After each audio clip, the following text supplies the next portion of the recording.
भारत के पूर्वोत्तर में स्थित है मेघालय राज्य। हम में से कई लोग as a tourist Shillong, Cherrapunji घूमने भी गए होंगे। वहाँ की प्राकृतिक सुंदरता, झरने, बादल, पहाड़ों की श्रृंखला हमको किसी और दुनिया में ले जाती है।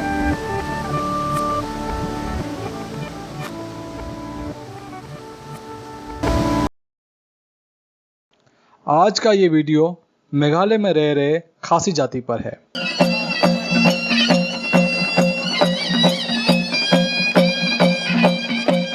कई लोगों ने सुना और पढ़ा होगा, खासी जाति मैट्रिलिनियल सोसाइटी है। मतलब खासी समाज माँ की तरफ से वंशावली फॉलो करती है। इससे ज़्यादा आम भारतवासी नहीं जानता है खासी जाति के बारे में। आप लोगों की जानकारी के लिए ये बता दें कि खासी जाति ही पूर्वोत्तर की पहली जाति रही है जिनके ऊपर क्रिश्चियन मिशनरीज ने कन्वर्शन का काम किया था।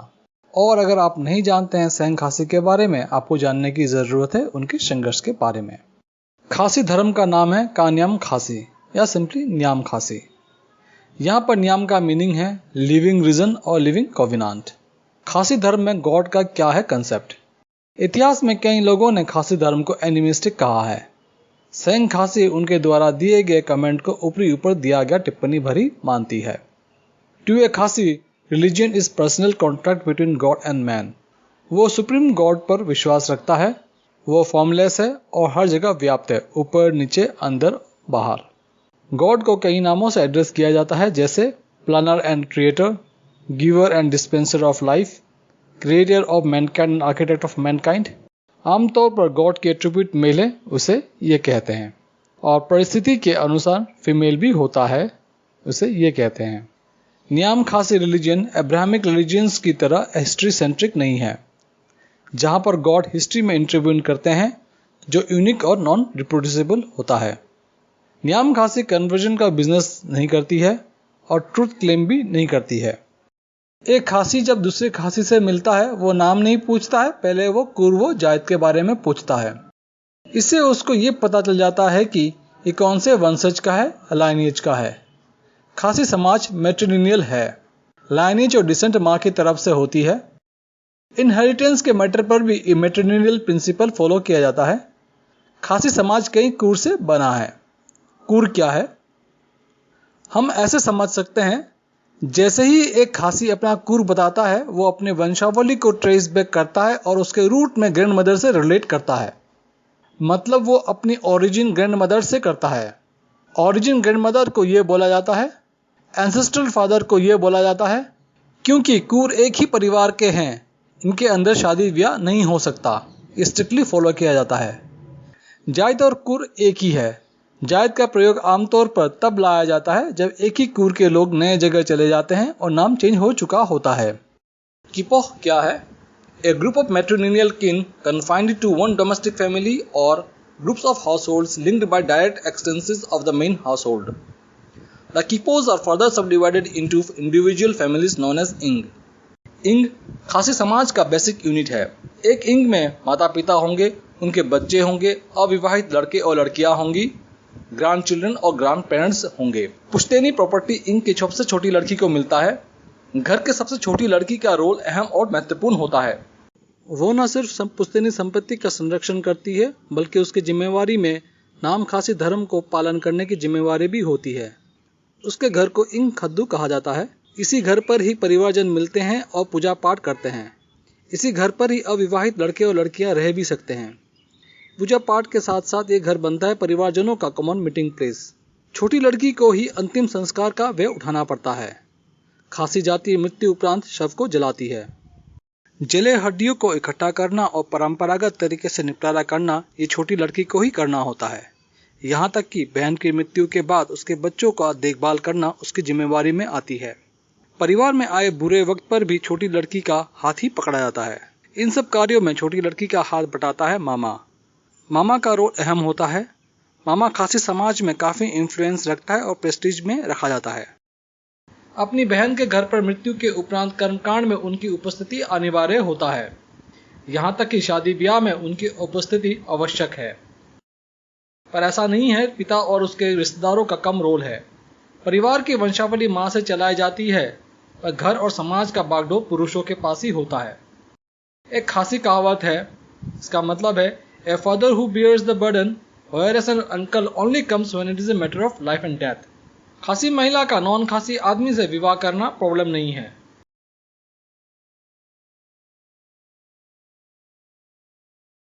क्योंकि बच्चे अपनी माँ के तरफ से टाइटल फॉलो करेंगे। पर अगर खासी आदमी नॉन खासी लड़की से विवाह करता है, प्रॉब्लम क्रिएट होगा ही। पर यह दस्तूर चला आ रहा है, एक नए जैत का गठन कर दिया जाता है, इसकी लिस्ट लंबी हो रही है। आज के दिन वे खासी जो न्याम खासी धर्म को फॉलो करते हैं और अपने पूर्वजों के बताए गए दर्शन, रीति रिवाज, मान्यताओं को फॉलो करते हैं, उसे सेंग खासी बोला जाता है। अब तक इस वीडियो में जितनी भी जानकारी दी गई है, ये सब सेंग खासी मानती है और फॉलो करती है। क्रिश्चियनिटी के आगमन से पहले तक खासी समाज आदिकाल से इन्हीं सिद्धांतों को मानते आई है। पूर्वोत्तर के कई जातियों के पास क्रिश्चियनिटी बहुत बाद में पहुंची। फॉर एग्जाम्पल, मणिपुर में क्रिश्चियनिटी 1894-95 में पहुंची। खासी ऐसी जाति है जिनका सामना क्रिश्चियनिटी के साथ बहुत पहले हो चुका था। 1813 में जब विलियम केरे फर्स्ट हिंदू कन्वर्ट कृष्णचंद्र पाल को खासी जाति के बीच मिशनरी काम करने के लिए भेजते हैं। पंडुआ आज के दिन बांग्लादेश में है। पूरे 8 महीने के बाद 2 खासी कन्वर्ट होते हैं। ये बोला जाता है इस खुशी में अंग्रेजों ने मेघालय की दिशा की ओर तोपों की सलामी दी थी, पर इसका इम्पैक्ट खासी जाति के ऊपर कुछ भी नहीं पड़ता है। क्रिश्चियनिटी का कार्य शुरू होता है जब 1832 में श्रीरामपुर बैप्टिस्ट मिशन के अंदर अलेक्जेंडर बी लिस्ट चेरापूंजी पहुंचते हैं और खासी जाति के बीच कार्य करना शुरू कर देते हैं। अलेक्जेंडर बी लिस्ट की प्रीचिंग खासी जाति के लिए समझ से परी थी। अलेक्जेंडर बी लिस्ट का कार्य असफल हो जाता है। आखिर 1838 आते आते श्रीरामपुर बैप्टिस्ट मिशन बोरिया बिस्तर बांध लेती है और अपने पूरे ऑपरेशन को बंद कर डालती है। 1841 में वेस्ट प्रेस्बिटेरियन मिशन चेरापूंजी पहुंचती है और श्रीरामपुर बैप्टिस्ट मिशन द्वारा छोड़े गए कार्य को अपने हाथों में ले लेती है। 1850 में फर्स्ट खासी क्रिश्चियन मैरिज होता है। 1852 में फर्स्ट खासी चाइल्ड बैप्टाइज्ड किया जाता है। 1890 में रोमन कैथोलिक चर्च भी पहुंचती है।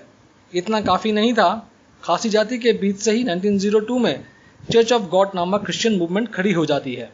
क्योंकि क्रिश्चियन मिशनरीज ने अट्रैक्टिव आइडियोलॉजिकल अल्टरनेटिव रख दिया था खासी जाति के बीच, साथ में क्रिश्चियन कम्युनिटीज एस्टेब्लिश कर रहे थे जिनके अपने set of values, codes and sanctions होते हैं। इन सब का इफेक्ट ये होता है कि खासी जाति के लोग अपनी परंपरागत कार्यक्रमों में भाग लेना बंद कर देते हैं, समाज के बुजुर्गों का रेस्पेक्ट नहीं करते हैं, धार्मिक जगहों का अपमान भी करना शुरू कर देते हैं। खासी जाति इसलिए भी क्रिश्चियनिटी की तरफ झुकी क्योंकि वे क्रिश्चियन गॉड को यूबले मानने लगे थे।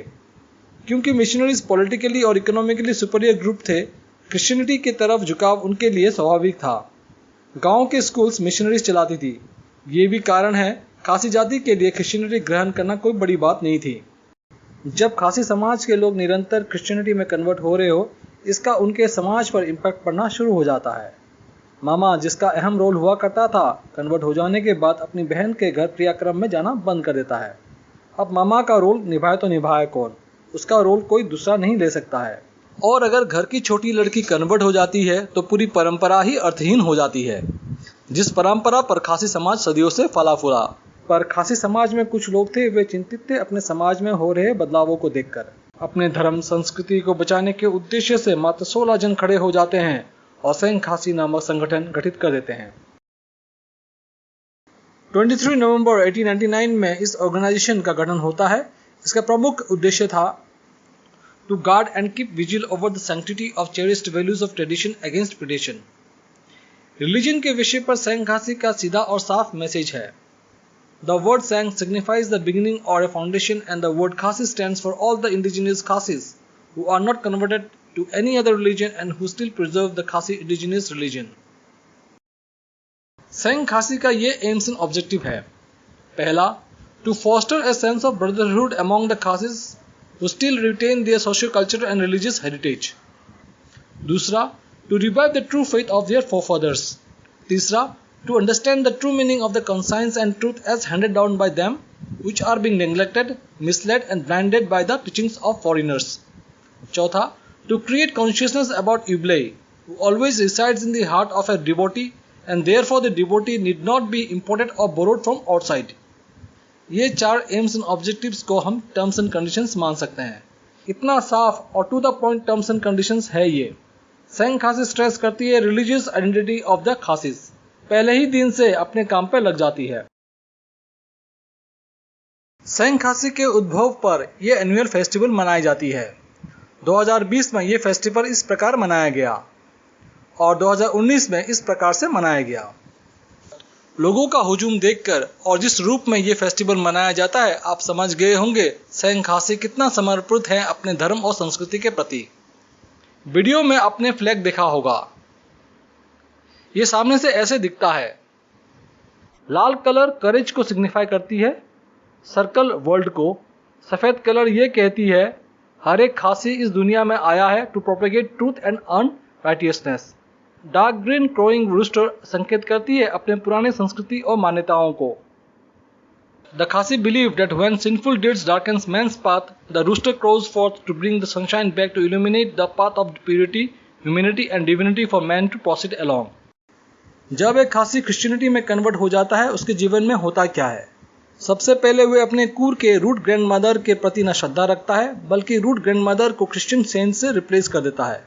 जैसे ही अपने कूर के रूट ग्रैंडमदर को रिप्लेस करता है, रूट ग्रैंडफादर और रूट मैटरनल अंकल भी ऑटोमेटिकली डिलीट हो जाते हैं। ये 3 खासी समाज के स्तंभ हैं जिनके ऊपर खासी समाज खड़ी है। दूसरा, इस प्रश्न पर कि कैसे खासी जाति की उत्पत्ति हुई है, खासी जाति ये मानती है उनकी उत्पत्ति 7 हर्ट्ज से हुई है। क्रिश्चियन खासी नहीं मानता है। तीसरा, क्रिश्चियन खासी यूबले को नहीं मानता है, जो ओमनिसिएंट है, ओमनीप्रेजेंट है, ओमनीपोटेंट है। वो क्रिश्चियन कंसेप्ट ऑफ गॉड को मानता है, फलस्वरूप उसका अपना moral codes, world view, ethics बन जाते हैं। चौथा, खासी समाज मैट्रिलिनियल है, उनके अपने तौर तरीके हैं, अंदरूनी और बाहरी चैलेंजेस को कैसे फेस करना है, और ये टाइम टेस्टेड है, पर पैट्रिलिनियल की तरफ खींचा जा रहा है।